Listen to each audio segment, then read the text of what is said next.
पता है कि गांधारी के श्राप के चलते जैसे ही द्वारका नगरी डूबी, श्री कृष्ण ने भी अपना देह त्याग दिया। पर क्या आपने कभी सोचा है कि श्री कृष्ण की प्रिय, उनके दिल के सबसे करीब राधा रानी की मृत्यु कैसे हुई? आखिर उनकी अंतिम इच्छा क्या थी और उन्होंने श्री कृष्ण से ऐसा क्या मांग डाला जो आज भी चर्चा का विषय है? ये एक ऐसी प्रेम कहानी है जो समय से भी परे है। ये वो बंधन है जो तन से नहीं, आत्माओं से जुड़ा हुआ है। तो दोस्तों, आज हम जानेंगे राधा रानी की मृत्यु का असली रहस्य और उनकी अंतिम इच्छा की अनसुनी मगर रोचक कथा जो आपको हैरान कर देगी। आज की वीडियो अत्यंत ही ज्ञानपूर्वक और प्रेरणादायक है, इसलिए इस कथा और इस रहस्य को समझने के लिए वीडियो को पूरा जरूर देखें, क्योंकि इस कथा को पूरा सुनने से आपका जीवन सफल हो जाएगा। तो चलिए इस रहस्यमयी कथा को शुरू करते हैं। लेकिन उससे पहले अगर आप चैनल पर नए हैं तो वीडियो को लाइक करके चैनल को सब्सक्राइब जरूर कर लें और कमेंट में लिखें राधे राधे। बरसाने की वह पुरानी पगडंडियां जहां पर कभी श्री कृष्ण अपनी लीलाएं किया करते थे, आज भी वहां एक गूंज बाकी थी, प्रेम की, हंसी की, बांसुरी की और उस दुख की जिसने युगों से प्रेमियों को जिंदा रखा है। पर इस कहानी की शुरुआत न तो बरसाने की उन गलियों से होती है और न ही वृंदावन से। इस कथा की शुरुआत होती है एक कुंज से, जहां वृद्धा हो चुकी राधा अपने अंतिम समय की प्रतीक्षा कर रही थी। अब वो पुरानी वाली राधा नहीं रही, अब वो वृद्धा हो चुकी थी। उनका शरीर झुक चुका था, लेकिन आज भी उनका हृदय उसी किशोरी राधा का था जो केवल श्री कृष्ण के लिए धड़कता था।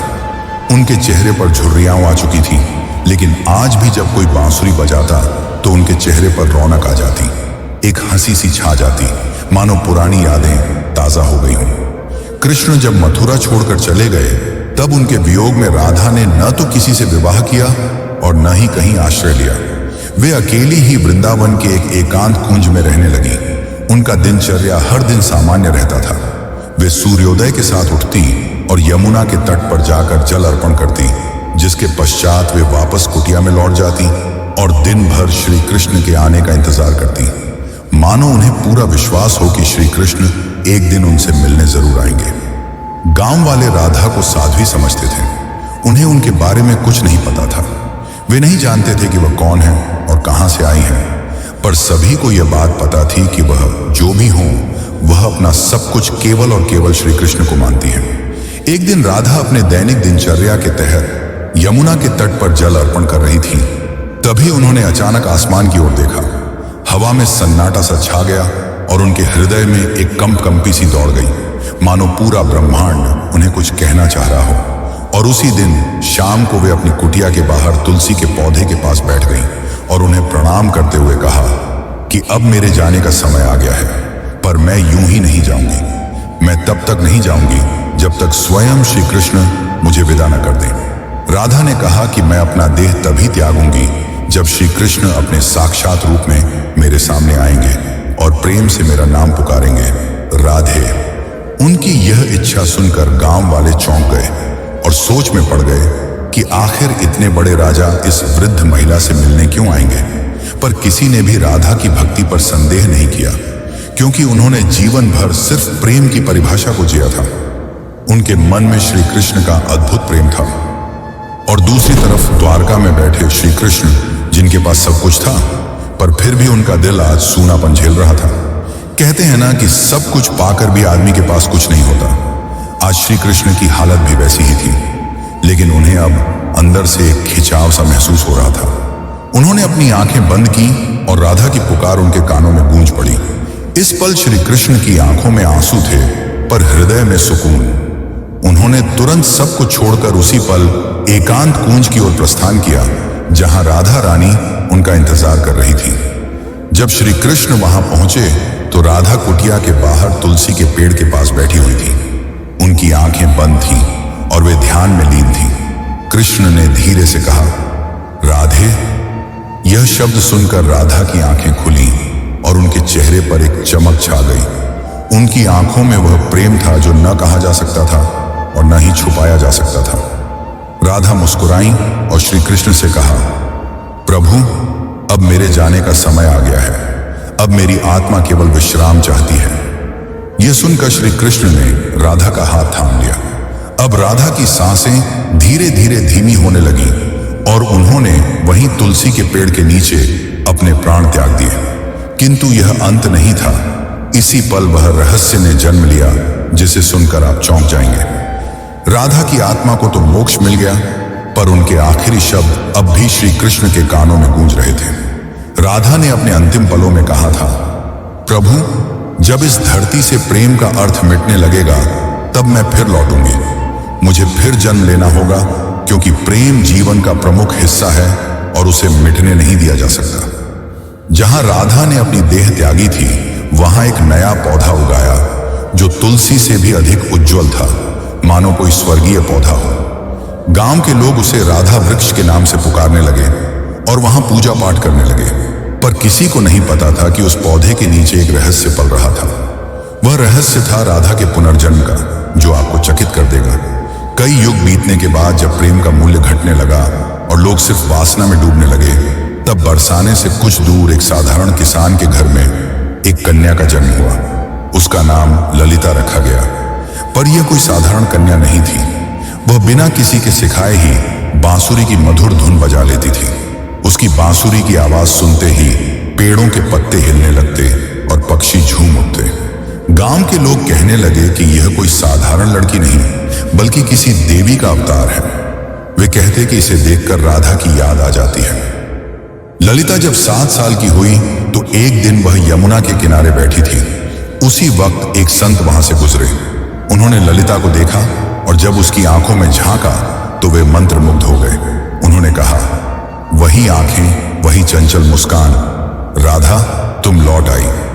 ललिता को अक्सर सपने में एक सुंदर श्याम वर्ण पुरुष दिखाई देता, जो कोई और नहीं बल्कि श्री कृष्ण ही थे। वे कुछ नहीं बोलते, बस बांसुरी बजाते रहते। उस बांसुरी की धुन ललिता के दिल को छू जाती। एक दिन ललिता ने अपनी मां से पूछा, मां, ये प्रेम क्या होता है? मां ने जवाब दिया, तू अभी बच्ची है, तुझे प्रेम का क्या पता। ललिता चुप हो गई, लेकिन उसकी आंखों में एक पुराना दर्द था, मानो उसने यह सवाल पहले भी किसी और जन्म में पूछा हो। जब ललिता 13 साल की हो गई तो एक दिन वह यमुना तट के पास बैठकर बांसुरी बजा रही थी कि तभी अचानक उसकी बांसुरी से अलग धुन निकलने लगी। वही धुन जो श्री कृष्ण उनके सपनों में आकर बजाया करते थे। अचानक वहां की जमीन थोड़ी सी फटी और एक मूर्ति सी दिखाई दी। ललिता ने उस मूर्ति को निकाला। वह मूर्ति एक स्त्री की थी जिसने बांसुरी पकड़ी हुई थी। जैसे ही ललिता ने उस मूर्ति को अपने हाथ में उठाया, उस मूर्ति से एक दिव्य आवाज निकली जिसने कहा, तुम लौट आई राधे। ललिता चौंक गई। आखिर यह कौन थी और क्यों उसका नाम राधे पुकारा जा रहा था? तो चलिए जानते अब आगे की कथा, जो और भी रोमांचक और रहस्यमयी है। लेकिन उससे पहले अगर वीडियो अच्छी लग रही हो तो इसे लाइक करके कमेंट में राधे कृष्ण जरूर लिखें। उस दिन के बाद ललिता का व्यवहार बदलता जा रहा था। अब वह गहराइयों में सोचने लगी थी। वो जानना चाहती थी कि वह कौन है और उसका जन्म क्यों हुआ है। आखिर क्यों उसे प्रेम और कृष्ण जैसे शब्द इतना आकर्षित करते हैं। उसी दौरान एक संत हिमालय से कई वर्षों की तपस्या कर बरसाने लौट रहे थे। जब उन्होंने ललिता को देखा तो वे स्तंभ रह गए। वह बोले, युगों पहले मैंने यही आंखें राधा की देखी थी। कन्या, तुम इस युग की नहीं हो, तुम्हारा जन्म किसी उद्देश्य से हुआ है। ललिता ने पूछा, कौन सा उद्देश्य? तब उस तपस्वी संत ने अपनी आंखें बंद कर जवाब दिया, अभी के युग में प्रेम केवल एक शब्द बनकर रह गया है। तुम्हें उसे फिर से जीवन बनाना है। अब बरसाने की गलियों में एक नई कथा जन्म लेने वाली थी। दरअसल यह कथा नई नहीं बल्कि पुरानी थी, राधा के पुनर्जन्म की कथा। अब ललिता किशोर अवस्था में पहुंच चुकी थी। अब उनके मन में विचित्र सी बेचैनी थी, मानो कोई उन्हें पुकार रहा हो। रातों में ललिता यमुना के तट पर अकेले बैठती और उस अज्ञात पुरुष की कल्पना करती जो उन्हें सपनों में दिखाई दिया करते थे। एक दिन ललिता ने अपनी मां से पूछा, मां, क्या प्रेम बिना कहे भी हो सकता है? तब उनकी मां ने जवाब दिया, बेटी, सच्चा प्रेम तो वही होता है जो कुछ कहे बिना ही हो जाए। पर ललिता तो कुछ और ही सोच रही थी। उसका हृदय उस व्यक्ति के लिए धड़क रहा था जिससे वो कभी मिली भी नहीं थी। एक दिन उस स्वामी ने ललिता को अपने आश्रम में बुलाया और कहा, राधे, अब समय आ गया है। कृष्ण इस युग में जन्म ले चुके हैं, पर इस युग में उन्होंने एक ब्राह्मण के रूप में जन्म लिया है और तुम्हें उन्हें ढूंढना पड़ेगा। यह सुनकर ललिता खुशी के मारे झूमने लगी, क्योंकि जिस पल का उसे इंतजार था वो आने वाला था। पर एक समस्या थी, ललिता श्री कृष्ण को पहचानेंगी कैसे? तब उस संत ने कहा, जब वे तुम्हारे सामने आएंगे तो तुम खुद ही उसे पहचान लोगी, पर ध्यान रखना, इस बार परीक्षा और भी ज्यादा कठिन होगी, क्योंकि अब युग बदल चुका है। अब तुम्हारा प्रेम व्यक्तिगत नहीं रहा, बल्कि अब तुम्हें लोगों और समाज का सामना करते हुए पूरे संसार को प्रेम का अर्थ समझाना होगा। अब श्री कृष्ण पुनर्जन्म ले चुके थे और एक नवयुवक साधु के रूप में थे, जिनका नाम अनंतानंद था, जो लोगों को उपदेश दिया करते थे। पर कोई नहीं जानता था कि असल में अनंतानंद है कौन। वे जब प्रवचन देते तो प्रेम की ऐसी वाणी बोलते कि लोग रो पड़ते थे। वे कहते थे, प्रेम केवल शरीर का नहीं बल्कि आत्मा का संबंध है। प्रेम का अर्थ ही है त्याग और समर्पण। पर अंदर से वे भी अधूरा सा महसूस करते थे। वे भी हर रात यमुना के तट पर जाकर बैठ जाते और उस अज्ञात स्त्री के स्वप्न में खो जाते। अब एक दिन संत के आदेशानुसार ललिता अपने माता पिता को प्रणाम कर अकेले ही अपने उस अज्ञात प्रेम की तलाश में निकल पड़ी। उनके हाथ में केवल एक छोटी सी बांसुरी थी और मन में दृढ़ निश्चय। वे गांव गांव घूमती, कभी कथा सुनती तो कभी कई साधुओं से मिलती, इस उम्मीद में कि उसे उसका प्रेम मिल जाए। पर किसी साधु में वह तेज नहीं था जिसकी तलाश ललिता को थी। एक दिन उसे एक वृद्ध महिला मिली, जिसने उससे पूछा, बेटी, तुम इधर उधर क्यों भटक रही हो? तब ललिता ने कहा, मुझे किसी की तलाश है। उस वृद्ध महिला ने ललिता में राधा सा तेज देखा और उसे सुझाव दिया, बेटी, तुम अपनी यह बांसुरी बजाओ, जो तुम्हारे लिए बना होगा वह स्वयं ही धुन सुनकर तुम्हारे पास खींचा चला आएगा। जिसके पश्चात ललिता ने ऊंची पहाड़ी पर चढ़कर अपनी बांसुरी बजाई और ठीक उसी पल उससे कई मील दूर अनंतानंद की आंखें भर आईं। ललिता अब तक 8 गांव पार कर चुकी थी। हर गांव में वह अपनी बांसुरी बजाती, मगर अब तक उसे वह नहीं मिल पाया था जिसकी उसे तलाश थी। ललिता को अनंतानंद के आसपास होने का एहसास होता, मगर वह उसे ढूंढ नहीं पा रही थी। अब वह थक चुकी थी, जिसके बाद उसने प्रण लिया कि यदि अगली पूर्णिमा की रात तक उसे वह नहीं मिला तो वह यमुना में कूदकर अपनी जान दे देगी। उस दिन आखिरी बार ललिता ने बांसुरी बजाई। उसकी धुन वैसी ही थी जो किसी को अंदर तक भिगो दे। उसी पल हिमालय में बैठे अनंतानंद को वह ध्वनि सुनाई दी। उसे वह ध्वनि काफी प्रभावी लगी, मानो उसने कई वर्षों बाद वही ध्वनि सुनी हो जो उसे पुकार रही हो। अनंतानंद ने तुरंत ही हिमालय छोड़ दिया। ठीक उसी रात ललिता को फिर से स्वप्न आया, पर इस बार स्वप्न काफी अलग था। इस बार श्री कृष्ण और राधा यमुना के तट पर बैठे थे और राधा श्री कृष्ण से पूछ रही थी, प्रभु, क्या इस बार भी मेरी प्रेम कहानी अधूरी रह जाएगी? कृष्ण ने कहा, नहीं राधे, इस बार संसार को तुम्हारे प्रेम की पूर्णता दिखाई देगी। इतना कहते ही ललिता का स्वप्न टूट गया। ललिता के मन में एक नई उम्मीद जाग उठी थी। अब वह उस जगह पहुंची जहां अनंतानंद पहुंचने वाले थे, वृंदाधाम। ये कोई आम स्थान नहीं थी। कहते हैं कि इसी स्थान पर राधा ने कृष्ण को आखिरी बार देखा था और एक शिला को छूकर प्रण लिया था कि जब तक उसकी प्रेम कहानी पूर्ण नहीं हो जाती वह लौटती रहेगी। उस समय वृंदाधाम में एक कथा हो रही थी और उस कथा के वाचक कोई और नहीं बल्कि स्वयं अनंतानंद थे। ललिता बहुत दूर खड़ी थी और उनके चेहरे को भी नहीं पहचानती थी, परंतु उनकी वाणी में कुछ ऐसा था जिसने उसके हृदय को प्रभावित कर दिया। उस दिन अनंतानंद प्रेम की परिभाषा समझा रहे थे। प्रेम वह नहीं जो आपके पास होता है और आपके साथ जीता है। प्रेम तो वह है जो दूर होकर भी पास होता है। वे यह सब बता ही रहे थे कि उनकी आंखें ललिता से टकराईं। दोनों एक पल के लिए स्तब्ध रह गए, मानो पूरी दुनिया ही रुक गई हो। अनंतानंद ने तुरंत ही प्रवचन छोड़ दिया और ललिता के पास दौड़े चले आए।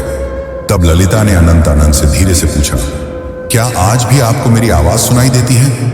अनंतानंद ने उसकी आंखों में देखा और प्रेम से कहा, राधे, तुम आ गई। पल काफी मनमोहक था। पूरा संसार थमा हुआ था, लेकिन यह अंत नहीं था। असली कहानी तो अब शुरू होने वाली थी। अचानक मौसम खराब होने लगा और बादल काले पड़ गए, और तभी वहां एक साधु कुरंगनाथ प्रकट हुए, जो नहीं चाहते थे कि राधा और कृष्ण फिर से मिलें, क्योंकि उसे ऐसा लगता था कि अगर राधा और कृष्ण फिर से मिल गए तो प्रेम को धर्म से ऊपर का स्थान मिल जाएगा, जो कि समाज की जड़ता को तोड़ डालेगा। कुरंगनाथ ने कहा, तुम्हारा प्रेम आज के युग के नियमों के विरुद्ध है। आज का समाज न तो इस प्रेम को समझेगा और न ही सहन कर पाएगा। तब अनंतानंद ने कहा, प्रेम समाज का मिलन नहीं बल्कि दो आत्माओं का मिलन है। तब कुरंगनाथ ने कहा, तो फिर अब तैयार हो जाओ अंतिम परीक्षा के लिए। कुरंगनाथ ने कहा कि यदि तुम्हारा प्रेम सच्चा है तो अगली पूर्णिमा की रात तक ललिता अपनी आंखों पर पट्टी बांध लेगी और वह बिना देखे और बिना सुने तुम्हें ढूंढ निकालेगी। यदि वह इसमें असफल हो जाती है तो दोनों को फिर से युगों युगों के लिए बिछड़ना होगा। अनंतानंद यह सुनकर मौन रह गए, पर ललिता ने बड़े ही प्रेम पूर्वक और शक्ति से कहा, मुझे आपकी यह शर्त मंजूर है। पूर्णिमा की रात पास आ रही थी। यह परीक्षा ललिता के लिए केवल एक शर्त नहीं थी, बल्कि उसके प्रेम और संयम की लड़ाई थी। वह खुद भी यह जानना चाहती थी कि क्या बिना देखे सिर्फ मन और आत्मा से प्रेम किया जा सकता है या नहीं। अब उसने अपने नेत्रों पर पट्टी बांध ली और कसम खाई कि वह अब किसी को नहीं देखेगी जब तक उसकी आत्मा उसे स्वयं श्री कृष्ण को न दिखा दे। लोगों ने जब उसे ऐसा करते देखा तो वे उसका मजाक उड़ाने लगे कि आजकल की कन्याओं को तो सिर्फ नाटक करना आता है। लेकिन कुछ ऐसे भी थे जिन्होंने उसके इस प्रयास की तारीफ की और उसे हिम्मत दी और बोले, हे राधे, तुम इस युग में जरूर प्रेम को जीत दिलाओगी। उधर दूसरी ओर अनंतानंद एक सुनसान गुफा में ध्यान मग्न बैठे थे। वे केवल एक ही शब्द दोहरा रहे थे, राधे। वे न कुछ खा रहे थे न पी रहे थे। उनके शिष्य इस दृश्य को देखकर घबरा गए और बोले, गुरुदेव, यदि ऐसे ही चलता रहा तो आप जीवित नहीं बचेंगे। तब अनंतानंद ने मुस्कुराते हुए उत्तर दिया, मेरे प्राण तो केवल राधे में बसते हैं। इतना कहकर उन्होंने अपने शिष्यों को आदेश दिया कि यदि ललिता उनके बारे में पूछे तो उसे न उनका चेहरा बताया जाए, न ही उस स्थान का पता दिया जाए जहां वे ध्यान कर रहे हैं। वे भी जानना चाहते थे कि क्या इस युग में भी राधा केवल अपनी आत्मा की पुकार से उन्हें ढूंढ पाएगी। इधर ललिता अपनी आंखों पर पट्टी बांधे गांव-गांव भटक रही थी। वह अनेक साधुओं से मिलती और पूछती, क्या आप अनंतानंद हैं? पर उसे कुछ हासिल नहीं हो रहा था। कुछ साधुओं ने तो यहां तक झूठ बोलने की कोशिश की कि मैं ही अनंतानंद हूं, पर ललिता का हृदय उन्हें पहचान जाता। उनकी आवाज में वह माधुर्य नहीं था, न ही वह तेज था जो केवल आत्मा से पहचाना जा सकता था। एक बार एक साधु उनके पास आया जिसमें गजब का तेज था और जिसकी वाणी अत्यंत मधुर थी। उसने ललिता से कहा, मैं ही अनंतानंद हूं। यह सुनकर ललिता एक पल के लिए डगमगा गई, पर तुरंत ही उसे एहसास हो गया और उसने उस साधु से कहा, आप में तेज तो काफी है, पर आप वह आत्मा नहीं है जिसकी मुझे तलाश है। उसी क्षण उस साधु ने अपना भेष बदल लिया। दरअसल वह कुरंगनाथ ही था जिसने भ्रम फैलाने के लिए ऐसा किया था। अब कुरंगनाथ ने क्रोध में कहा, तू अब तक नहीं टूटी? आखिर किस प्रेम की बात करती है तू? इतना सुनकर ललिता ने कहा, मेरा प्रेम इस युग के बंधनों से मुक्त है, जिसे शब्दों में समझाना असंभव है। इतना सुनकर कुरंगनाथ वहां से चला गया। अब ललिता उस गुफा के पास पहुंच चुकी थी जहां अनंतानंद ध्यान मग्न थे। ललिता धीरे धीरे गुफा के अंदर गई और अंत में उसे वहां किसी के होने का आभास हुआ, जिससे दिव्य तेज निकल रहा था। ललिता ने उन्हें पहचान लिया और उनके पास जाकर अपनी बांसुरी उनके पैरों में रख दी और कहा, मैं आपको देख नहीं सकती, पर मेरा हृदय काफी जोर से धड़क रहा है। क्या आप वही हैं जिनकी मुझे तलाश है? अनंतानंद ने बांसुरी उठाई और उसे बजाया, वही धुन जो ललिता को यमुना तट और अपने सपनों में सुनाई देती थी। फिर अनंतानंद ने उसकी पट्टी खोली और कहा, राधे, इस बार भी तुमने मुझे तन से नहीं, केवल अपने मन और आत्मा से पहचान लिया। वे दोनों रो पड़े। उनकी आंखों में कई सालों की थकान थी जो अब मिट रही थी। तभी वहां एक साधु आए और उन्होंने कहा, राधा और कृष्ण, तुम्हारा प्रेम संपूर्ण तभी माना जाएगा जब यह समाज इसे स्वीकार करेगा। जब इस समाज के सामने तुम्हारा प्रेम सत्य और पवित्र सिद्ध हो जाएगा, तभी तुम्हारा मिलन सफल होगा। राधा ने कहा, प्रेम तो किसी समाज के बंधन से मुक्त होता है, उसे किसी के प्रमाण की जरूरत नहीं। लेकिन तभी अनंतानंद ने उसे समझाते हुए कहा, राधे, अब युग बदल गया है। अब यह समाज प्रेम की परिभाषा भूल चुका है। इतना कहकर अनंतानंद ने उस साधु से पूछा, आप ही बताइए कि हमें क्या करना होगा। उस साधु ने कहा, तुम्हें इस राज्य की राजसभा में सभी के सामने अपने प्रेम को स्वीकारना होगा। तुम्हें वहां राजा, पंडित और प्रजा सभी को यह बतलाना होगा कि एक ब्रह्मचर्य साधु और एक साध्वी भी प्रेम के बंधन में बंध कर धर्म के मार्ग पर चल सकते हैं। अगले दिन वे दोनों राजसभा में उपस्थित हुए। राजा ने कहा, हम यह क्या सुन रहे हैं कि एक साधु ने ब्रह्मचर्य को तोड़ा है। इतना सुनकर अनंतानंद ने उत्तर दिया, महाराज, मैंने कोई नियम नहीं तोड़ा, मैंने तो केवल अपने प्रेम को अपनाया है। तब अनंतानंद ने प्रेम को समझाते हुए कहा, प्रेम कोई काम वासना नहीं है, प्रेम तो आत्मा का मिलन है। जब आज से कई युग पहले राधा और कृष्ण ने प्रेम किया था, तब भी समाज ने यही कहा था। और जब वे जीवन भर समाज के कारण एक दूसरे से अलग रहे, फिर भी समाज चुप रहा। इतना कहते ही ललिता भी आगे बढ़कर बोली, मैंने केवल इन्हें तन से नहीं चाहा, बल्कि मन से भी चाहा है। और अपने प्रेम को साबित करने के लिए मैंने कड़ी परीक्षा भी दी है। और इसी दौरान ललिता ने कुरंगनाथ की वह कठिन परीक्षा के बारे में सबको बताया। इतना सुनकर राजा और सभा मौन रह गए। को राजा के फैसले का इंतजार था। राजा ने कहा, जब मैं छोटा था तब मेरी माँ मुझे राधा और कृष्ण की अमर प्रेम कहानी सुनाया करती थी। और जब मैं उनसे पूछता कि आखिर उन्होंने विवाह क्यों नहीं किया, तो मेरी माता चुप रह जाती। आज जाकर मुझे यह बात समझ में आ रही है कि विवाह तो समाज का नियम है, पर प्रेम आत्मा का। इसीलिए मैं इस प्रेम को स्वीकार करता हूँ। तब से प्रेम की एक नई परिभाषा लिखी गई और कई युगों पश्चात राधा और कृष्ण का मिलन फिर से संपूर्ण रूप से हो पाया। दोस्तों, अब हमारी कथा यहीं पर समाप्त होती है। लेकिन अगर आपको यह कथा अच्छी लगी हो तो कृपया करके वीडियो को लाइक करें और चैनल को सब्सक्राइब कर लें। यह आपके लिए तो एक पल का काम है, पर इससे हमारी काफी मदद हो जाती है। धन्यवाद।